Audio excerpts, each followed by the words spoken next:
This is Tonight with Tim Modise. Good evening and welcome.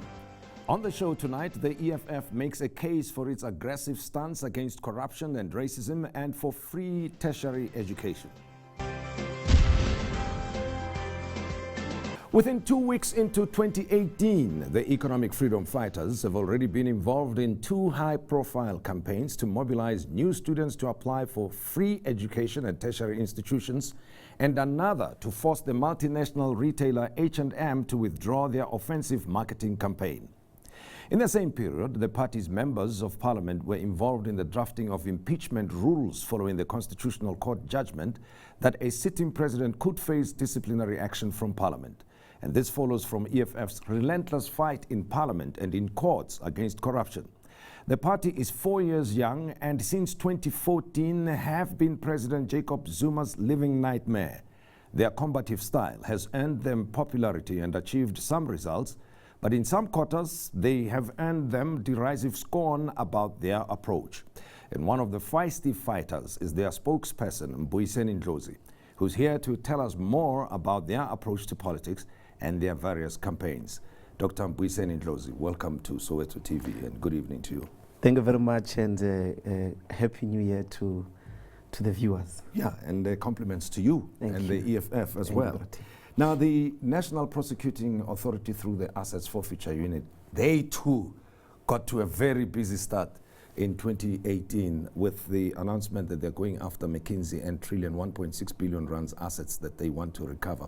What's EFF's reaction to that? Look, I think that it's a very important move in the fight against corruption, and I think that we ought to see more of that in other aspects, you know. So, and I'm sure the people that are affected, they are either under,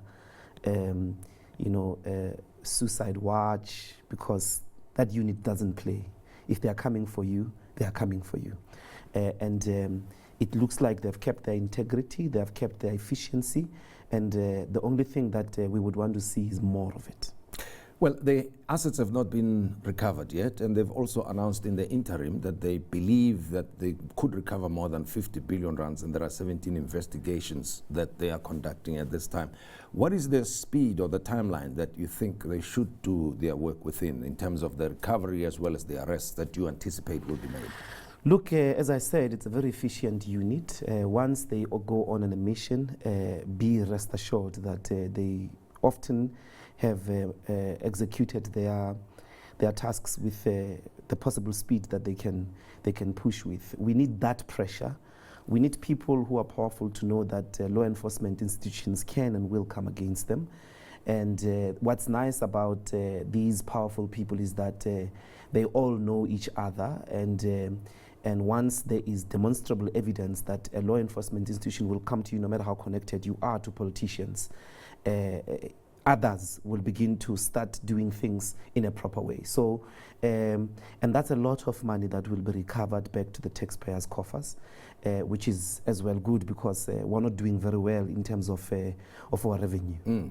And the EFF already 2 years ago was suggesting that there's money that's leaving or had left the country already. How much money do you think needs to be recovered overall, and how much do you think has already left the country at this time, if we go back to the time when you guys said that money was leaving the country? It's very difficult, Bratim, to can put it in an estimate, but it's certainly an excess of billions of rands. And it has left, in our view, and with the information that we have, through the President, Jacob Zuma, because of the exemption of security searches that his entourage is subjected to, in a way. I mean, of course, here what we must begin to really be careful of is that there are either 2 possibilities. Is either the Gupta brothers or the Gupta family is going to start trying ways of leaving the country, going somewhere. That might not help them for too long, because wherever they settle, South Africa can have a diplomatic agreement for them to be returned. The much more stronger one is that they might turn into state witnesses. And that's good anyway in the state of capture inquiry. If you listen very carefully to some of the pronouncements that are coming now from ANC people that may have not favored this inquiries, that they're beginning to say, well, expect explosives. And one of the explosives that I think is much more possible, I mean, from an investigative legal point of view, is that the Guptas may turn into state witnesses. State witnesses against who? Zuma. Is that what you're laying? I think that's really possible. It's a rational, reasonable prediction, because they've got two options really. Either they run away, or they turn into sort state of witnesses. Plea bargain type. Yeah, if they turn into state witnesses, there are a couple of things of deals that they can enter into. Not so much to be saved from bringing back all the money, shutting down their businesses, and even possible time in imprisonment. But it could be reduced. You know, they could find some form of a negotiated deal. But is that possible, given that President Zuma is the head of state in South Africa? He's at the center of it. It's possible. I mean, he's not well, above I'm the just imagining. I mean, he, for some time, has been denying that he's implicated in any form of corruption. And we know the disruptions that you yourselves were involved in and being kicked out of parliament. In any event, when you look back to that period up to now, I'm sure you're very satisfied that you did the right thing all along. But is it possible that the institutions of criminal justice can go after the president to the extent that the Guptas, as you say, turn state witness against him? Once, I mean, and this is important, what we are about to demonstrate is an important test of our democracy, and we have to go through that test. It's the principle that nobody is above the law. Nobody. And the president or a sitting president can be subjected to investigations. They can appear in a court, they can be pursued, and they can even be removed if they've been involved in criminality. And in this case, if Zuma is not scared, if he says that he has got nothing to hide, he shouldn't be scared of the Commission of Inquiry. But he's been trying to frustrate all efforts. Most recently, he's still trying to stretch the Commission of Inquiry terms of reference outside of the Public Protector's remedial action, which is a clear evidence that he's scared. But we know that he's at the center of it, and therefore it is going to benefit the Gupta family for them to say, all right, we are in a corner, and since we're in a corner, we're willing to testify, we're willing to give the information of what we've been doing with Zuma and his family. Well, there's a discussion within the ANC currently, and of course in the broader nation there's an expectation, right? Since Cyril Ramaphosa took over as the new president of the ANC, the expectation is that President Zuma will be recalled by the ANC, or that he should resign. And I will be asking about the impeachment procedures in a short time, or that he gets impeached. What do you think is likely to happen over the next few weeks in as far as President Zuma's position is concerned? Look, unfortunately, the test, and this test nobody has been able to support with evidence that Cyril Ramaphosa represents anti-corruption. There's nothing he has done up to this point definitively that shows that he actually knows how to fight against corruption. And what is important about fighting is being able to say the right things even if it's not fashionable. And he has not been able to do so where it threatened his career opportunities or his career progression. He never did challenge Zuma. He never did challenge him definitively in relation to his involvement with the Gupta family. Even during the days of Ngandla, his silence must be understood as complicity. And understandably, from our view, is that it's because he wanted to be a president. It has to do with himself and his career opportunities. But yet, there is this important test again, because it's not that clear cut. There are consequences in terms of support of both the ANC and for him internally, should they make a move to either recall Zuma against his will, or impeach or support an impeachment. So we'll just have to look. But as far as we are concerned, Zuma is finished. And we're not going to be focusing much of our efforts politically, because we have demonstrated to the people of South Africa and put it all squarely in the hands of the ANC. Now, it is it's dependable on them and their decisiveness, what they want to do. In our view, the most important move is that they must remove him, whether he wants it or not. And they've got those two avenues. They've got the NEC process and they've got parliament process. The parliament process, we can start the impeachment proceedings end of February. All right, just tell me a little bit about the procedures and what this impeachment thing means, because you had to form, as a committee, sit together and go through the procedures, just the highlights of the deliberations, so that when we get to that point, if you do, we understand what it means. The debate at the moment, obviously, I mean, thanks to the judgment, it has given us a whole set of principles. And we are arguing in the committee that there must be a panel of non-parliamentary members, of legal experts, because what Section 89 of the Constitution envisages is a three-stage process: an investigation, a debate in the National Assembly, and the voting, which requires a 2/3. So, and it uses the operative word, Parliament may remove the president if he's in a serious violation of the law or the Constitution or serious misconduct. May means it may not. But there must be a determination at first of serious violation of law, Constitution, or serious misconduct. So in our view, at that beginning stage, we believe that the best possible process that is free, that is impartial, must, one, be a trial form, and we believe that it must be a panel of retired judges, and a sitting president, not just Zuma. A sitting president can be able to go and appear in front of them and defend themselves. And they must not do so in front of people, for fairness, in front of people who later on who are conflicted, because all members of parliament, including the speaker, will be conflicted. They will listen from a point of view of their allegiances. Taking advantage of whatever the deliberations may be. So it's if that process passes, what will happen is, one, there will be a panel of retired judges. The president will be able to appear in front of them. Parties can go as well and lead evidence for themselves or using their legal representatives. And then that panel basically gives us a report of whether there is serious misconduct or not. If it determines that there is serious misconduct on the part of the president, that report serves in parliament. We all debate whether we want to remove him or not, and then we vote.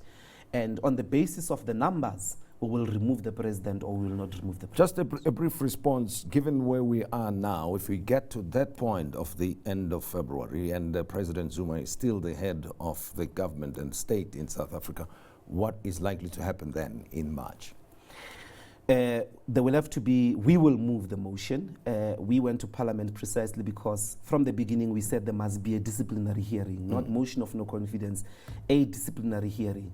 So we will move the motion, and there will be a trial, an impeachment proceeding. And Zuma will be allowed to go and defend himself. Parties will go and lead evidence in front of the panel of judges. They will conclude their business. Hopefully, that whole process takes a month, and then we can table the impeachment motion in Parliament after the investigation in April. Dr. Mbuyiseni Ndlozi speaks on behalf of the Economic Freedom Fighters, is with me here on Tonight with Tim Modise. When we return, we'll discuss the H&M protests and the EFF's campaign to make education fashionable.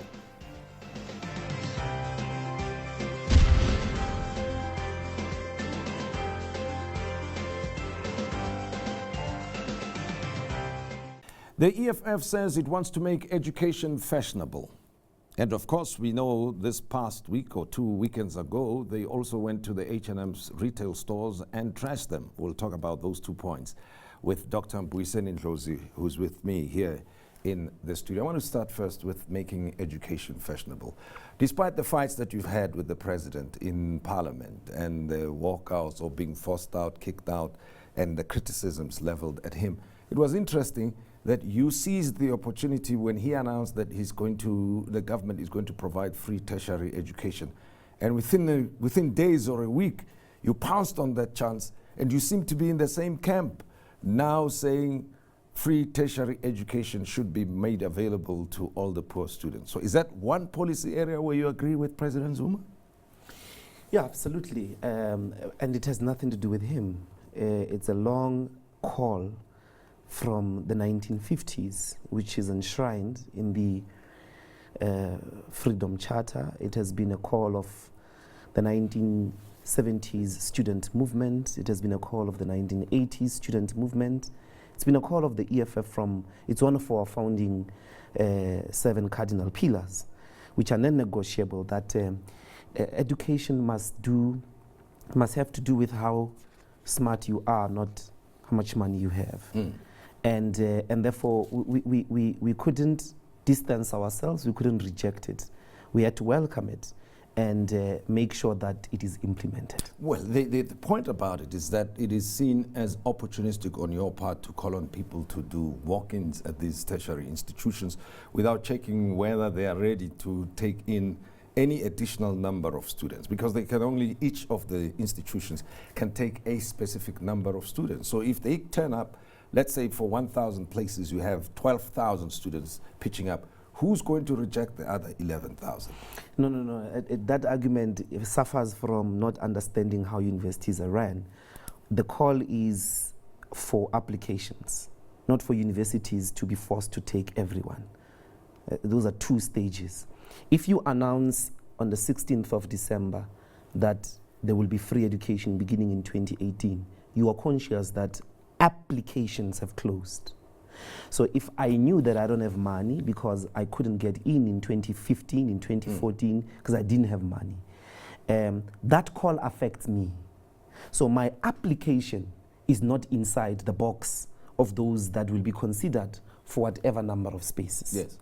And therefore, what we were calling for is a reopening of applications so that the people who don't have money, who did not apply because they didn't know, will be given an opportunity to also put in their application so that they can be considered. So leveling the playing fields as Absolutely. Yeah. Otherwise, the universities would still be about those who can pay in 2018, and therefore the education, free education call would have not affected those that really matter, which are the poor. So, and that's the misinterpretation that even managers of universities opportunistically try to confuse society on.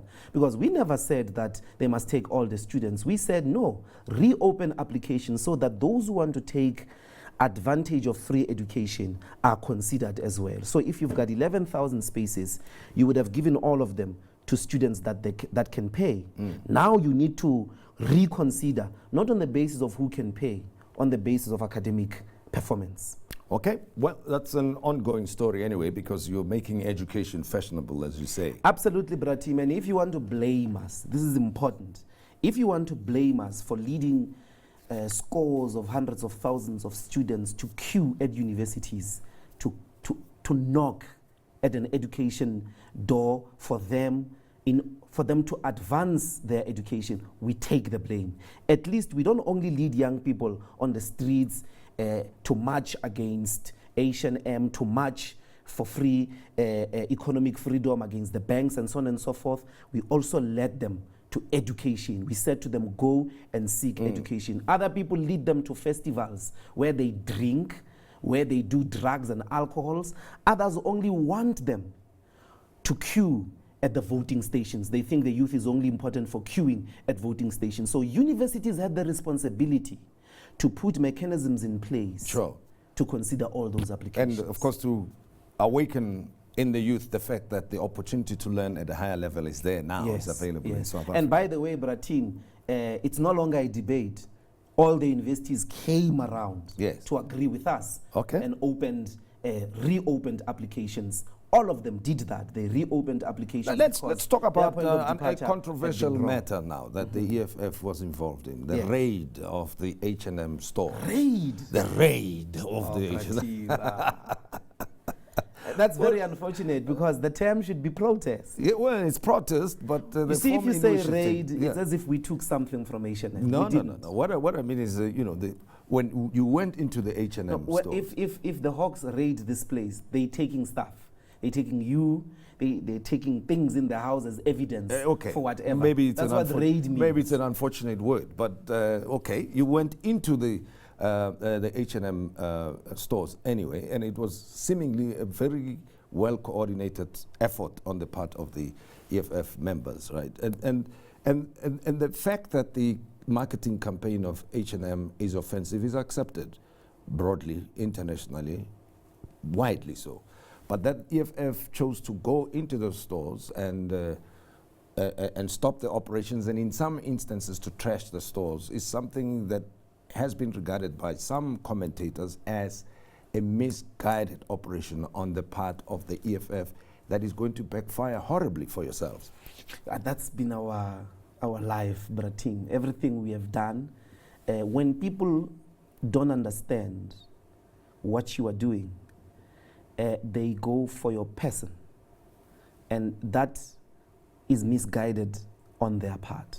Is that when they don't agree with you, they start wishing you will lose support, you are a savage, blah, because they don't agree with you. It's misguided on their part, because everything we've been doing has been met with the same comment. So we don't mind, because that's been our life anyway, to break new ground. Until we did that, people had accepted an apology from H&M.